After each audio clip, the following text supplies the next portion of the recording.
मैं क्यों ना कहूं कि सिंदूर के सौदागर इस पर चुप हैं। और असलियत यह है कि सरेंडर प्रधानमंत्री की चुप्पी चीख चीख कर यह बयां कर रही है कि उन्होंने दबाव में आकर सीज फायर किया। डोनाल्ड ट्रंप जी ने लिखकर बताया कि उन्होंने 1.5 घंटे चीन से बात करी। 1 जून को मोदी जी एडीबी के प्रमुख से मिलते हैं, 3 जून को एडीबी $800 मिलियन पाकिस्तान को दे देता है। हमारी फॉरेन पॉलिसी, हमारी डिप्लोमेसी लाल आंखों की लेजर लाइट वाली बनाने में, रीलों में कहीं खो चुकी है। यूनाइटेड नेशन, संयुक्त राष्ट्र, IMF, एडीबी, वर्ल्ड बैंक, तमाम ऐसे मल्टीलैटरल इंस्टीट्यूशंस, तमाम ऐसी एजेंसीज जहां पर हमारी तूती बोलती थी, वो आज पाकिस्तान के लिए बाहें खोलकर खड़ा है।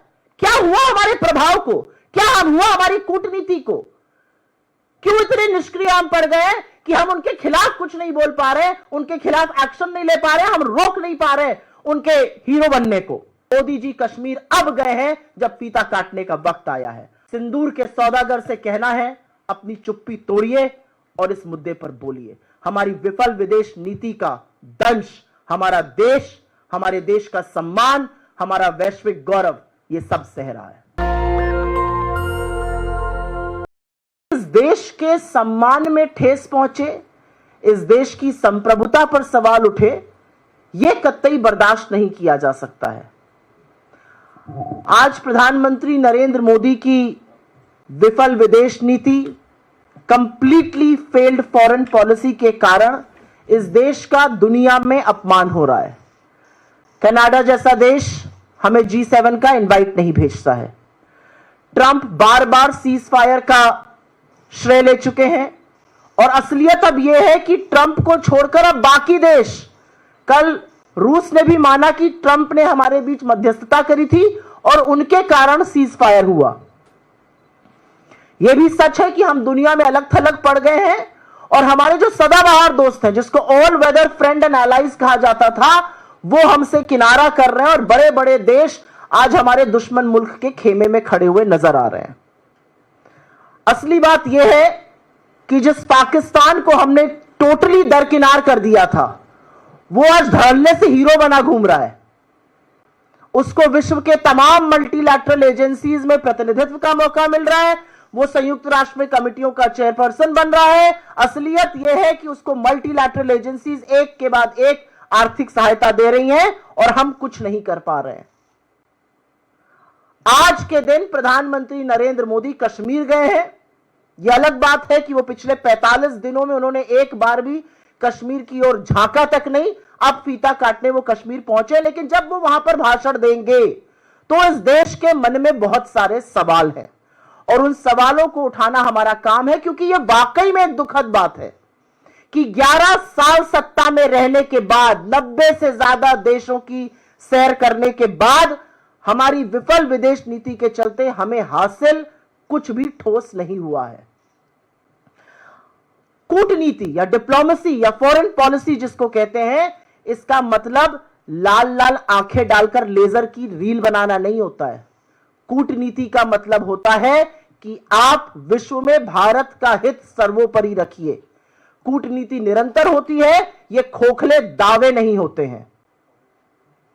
अगर विदेश नीति विफल ना रही होती तो मुझे यह कहने में कोई भी संशय नहीं है कि देश, इस दुनिया के तमाम मुल्क हमारे साथ मुस्तैदी से एकजुट होकर खड़े रहते, लेकिन ऐसा नहीं हो रहा है और उसके तमाम एग्जाम्पल्स हैं जो अभी आपको मैं बता देती हूं। प्रधानमंत्री हर चीज पर बात करने को तैयार है, बदकही छाटने को तैयार है, लेकिन ट्रंप के इन 11 वक्तव्यों पर, जहां पर वो बार बार कह रहे हैं कि मैंने सीज फायर कराया है और अब ये बात रूस भी कह रहा है, उस पर मोदी जी कुछ नहीं बोलते हैं।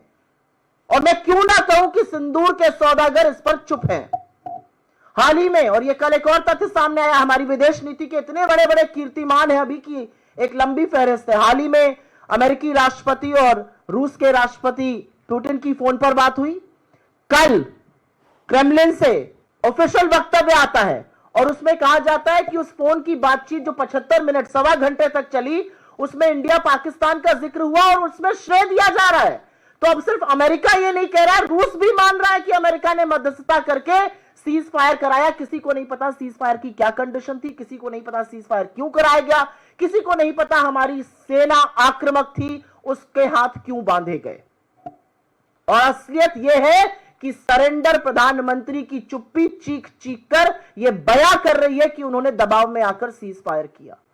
उसके बाद कल डोनाल्ड ट्रंप जी ने लिखकर बताया कि उन्होंने 1.5 घंटे चीन से बात करी, ट्रेड पर चर्चा हुई, तमाम बातें हुई। उसके बाद दोनों मुल्कों ने एक दूसरे को आमंत्रित किया, और सही भी है, आमंत्रण से ही जाना चाहिए। बिना आमंत्रण के कहीं पहुंच जाओ तो कोई आपको लेने ही नहीं आता। गए तो थे मोदी जी अभी थोड़े दिनों पहले, उसी दिन 4 लोगों को दरवाजे तक लेने ट्रंप आए थे, मोदी जी को लेने नहीं आए थे। ये असलियत है कि ये देख के दुख होता है हमारे प्रधानमंत्री के बारे में।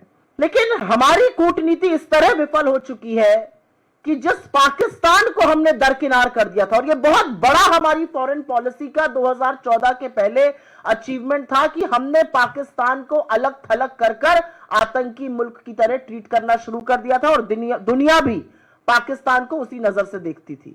हमारी सेना के शूरवीरों ने, हमारी सेना के शौर्य और पराक्रम ने पाकिस्तान को धूल चटा दी, लेकिन एकदम से सीज फायर करके ट्रंप के सामने सरेंडर कर मोदी जी की विफल नीति ने आज पाकिस्तान को हीरो बना दिया, और वो दुनिया भर में धड़ल्ले से घूम रहा है। असलियत यह है कि आप IMF के $3 बिलियन से ज्यादा की एड को ना रुकवा पाए, और ना एक भी मुल्क को अपने साथ इसके विरोध में खड़ा कर पाए।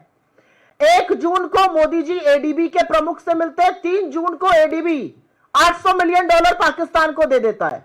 हम बड़ी बड़ी बातें हाँकते हैं वर्ल्ड बैंक के सामने, हम वर्ल्ड बैंक का ब्यौरा दिखाते हैं। वर्ल्ड बैंक पाकिस्तान को $40 बिलियन वहां पर निवेश करने जा रहा है, हम कुछ नहीं कर पा रहे हैं। पाकिस्तान संयुक्त राष्ट्र की उस समिति का उपाध्यक्ष बना है जो काउंटर टेररिज्म पर है। आतंकवाद के विरोध में जो समिति बनी है उसमें आतंकी मुल्क पाकिस्तान उपाध्यक्ष बना है, और हम कुछ नहीं कर पा रहे हैं। बिल्ली अब दूध की रखवाली करने जा रही है, लेकिन हम चुप हैं, हम कुछ नहीं कर पा रहे हैं। पाकिस्तान के बिलावल भुट्टो, उनको शादी ब्याह में नाचने के बाद फुर्सत मिली है तो वो अमेरिका जाकर संयुक्त राष्ट्र में खड़े होकर 45 मिनट तक भारत के खिलाफ जहर उगल रहे हैं। उनके लिए लाल कालीन बिछा रहा है अमेरिका। तो सवाल इस बात का है कि जब 27 तारीख को हमारा डेलीगेशन कुवैत पहुंचता है और वहां पर अपना पक्ष रखता है, तो कुवैत 28 तारीख को पाकिस्तान पर 19 साल के लगे वीजा प्रतिबंध को क्यों हटा देता है, और आज बड़े बड़े देश पाकिस्तान के साथ खड़े हुए उनके खेमे में क्यों नजर आ रहे हैं। असलियत यह है कि रूस ने हमारे बारे में अभी तक एक भी बोल्ड वक्तव्य नहीं दिया। असलियत यह है कि पाकिस्तान दुनिया भर में जा रहा है, उसको लाल कालीन, एक रेड कारपेट वेलकम मिल रहा है। वो पाकिस्तान जो अलग थलग पड़ा था आज मेन स्ट्रीम में आ गया है। असलियत यह है कि अमेरिकी राष्ट्रपति पाकिस्तान के नेता को भी महान बता रहे हैं, उस आतंकी मुल्क के नेता को जहां पर हाफिज सईद, जहां पर मसूद अजहर, जहां पर दाऊद इब्राहिम, जहां पर उनका उसामा बिन लादेन मिला था, वो आज महान देश हो गया है। और पाकिस्तान और हिंदुस्तान का नाम एक ही सांस में ले रहे हैं, हमारे समकक्ष लाके हमारी बराबरी में लाकर खड़ा कर रहे हैं। हम उस पर कोई प्रतिकार नहीं कर पा रहे हैं। हमारा सबसे बड़ा फॉरेन पॉलिसी का ये क्लेम था 2014 के पहले कि हमने हाइफनेट कर दिया था, हिंदुस्तान और पाकिस्तान का नाम कोई एक साथ ले ही नहीं सकता था। आज वो डिहाइफनेशन हो चुका है। अमेरिका टर्की से $300 मिलियन की डील कर रहा है, वो टर्की जो पाकिस्तान को हमारे खिलाफ असलहे दे रहा था। हम कुछ नहीं कर पा रहे, हमारी विदेश नीति बिल्कुल चुप बैठी है। हमारा सदाबहार मित्र ऑल वेदर एलाय रूस हमारे बारे में तो कोई ठोस वक्तव्य नहीं दे रहा है, न पाकिस्तान की निंदा कर रहा है, बल्कि पाकिस्तान से $2.5 बिलियन की एक डील करके उनके पावर प्लांट्स को रेजरेक्ट करने जा रहा है। और चीन के बारे में तो क्या ही कहा जाए, वो तो पाकिस्तान का ऐसा हम प्याला हम निवाला हुआ पड़ा, और इसके बारे में चेतावनी सबसे पहले नेता विपक्ष राहुल गांधी जी ने सालों पहले देश के सदन में दी थी कि पाकिस्तान और चीन को एक साथ आने से किसी भी कीमत पर रोकना है, यह घातक होगा।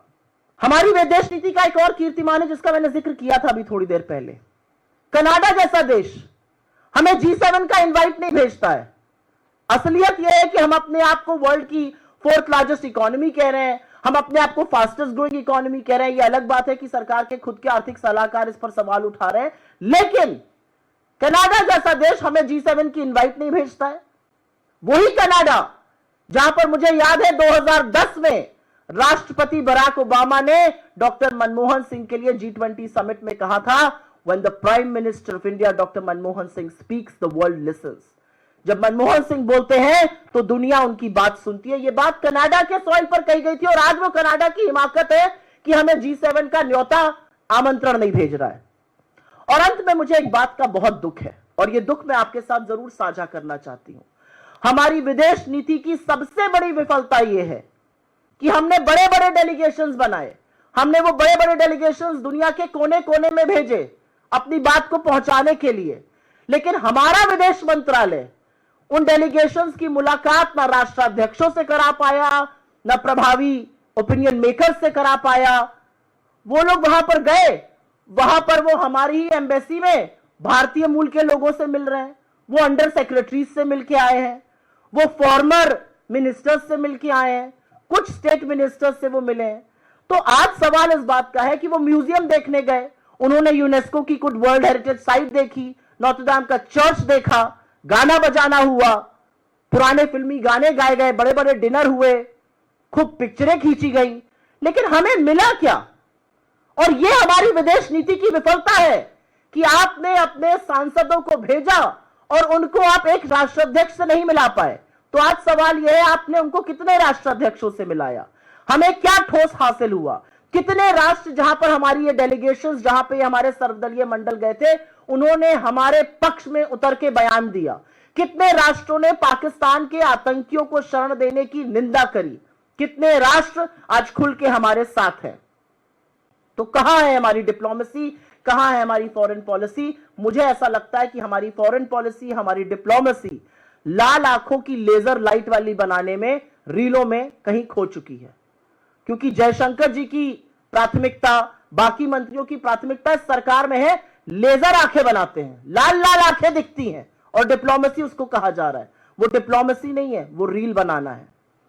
आज जब हमारे देश को सबसे ज्यादा जरूरत है कि विश्व के मजबूत राष्ट्र एकजुट होकर हमारे साथ खड़े हो, एक स्वर में पाकिस्तान के आतंकी होने की निंदा करें, पाकिस्तान जिस तरह से शरण देता है आतंकियों को, जिस तरह से पनाह देता है, जिस तरह से पाकिस्तान के यहां तमाम टेररिस्ट कैंप हमने ध्वस्त किए, उसकी निंदा करें, तो हम उसमें कहीं ना कहीं अलग थलग पड़े नजर आते हैं। और यह हमारी फॉरेन पॉलिसी का, यह हमारी कूटनीति का फेलियर है।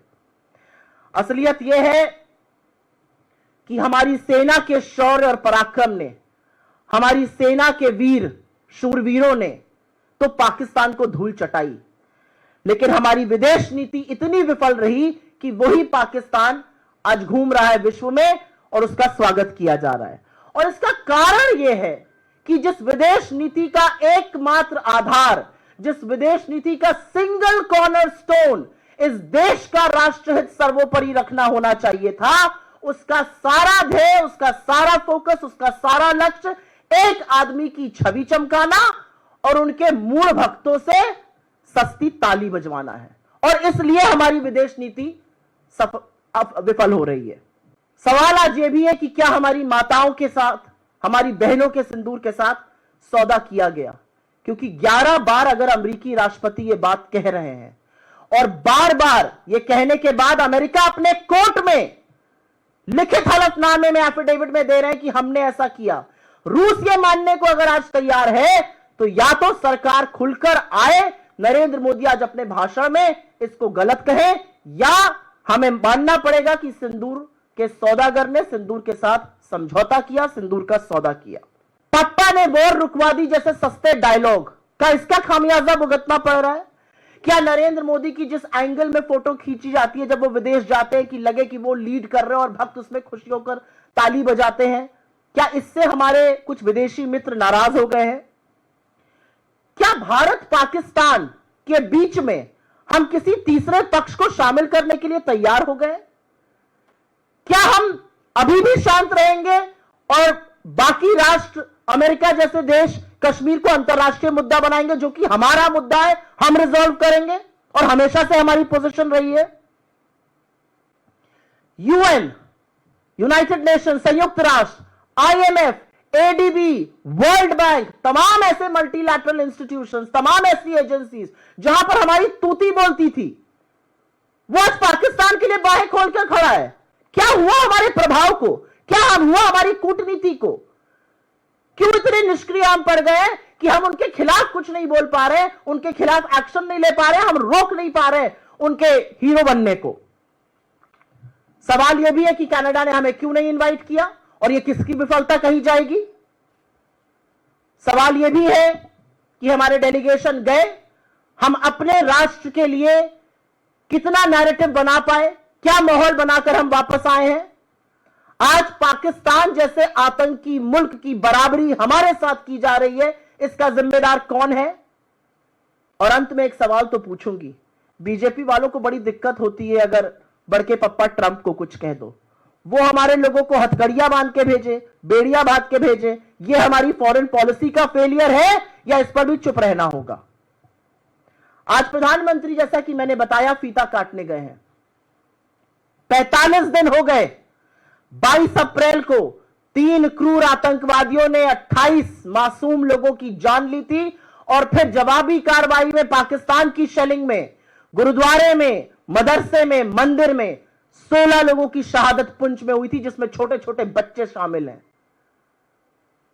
आज 45 दिन बाद नरेंद्र मोदी जी को फीता काटना था तो कश्मीर याद आया, वरना उन्होंने कश्मीर जाने की नहीं सोची। वो बिहार गए, वो केरल गए, वो आंध्रा गए, वो मुंबई गए, राजस्थान गए, गुजरात गए, हर जगह गए, हाथ हिलाया, फोटो खिंचवाई, भद्दे भाषण दिए, कटाक्ष किए, हंसी ठिठोली करी, सिरेस्तारों के साथ समय बिताया।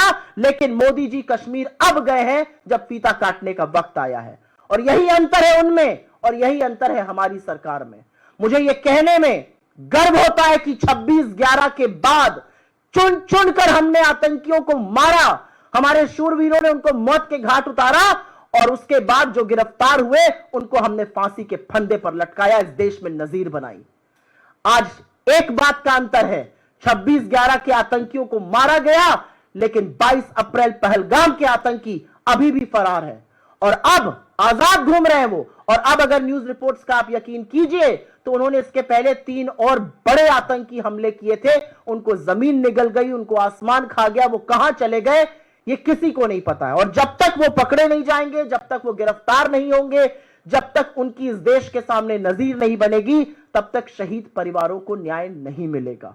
और इसीलिए सिंदूर के सौदागर से कहना है, अपनी चुप्पी तोड़िए और इस मुद्दे पर बोलिए। हमारी विफल विदेश नीति का दंश हमारा देश, हमारे देश का सम्मान, हमारा वैश्विक गौरव ये सब सह रहा है। दस्तक की आपसे गुजारिश है कि अगर इसको बचाना चाहते हैं तो नेशनल दस्तक को सब्सक्राइब करने के लिए रेड कलर के सब्सक्राइब बटन को दबाएं, फिर बेल आइकन की घंटी दबाएं। नेशनल दस्तक को बचाने के लिए बहुत जरूरी है कि हर खबर को शेयर करें, लाइक करें, कमेंट जरूर करें।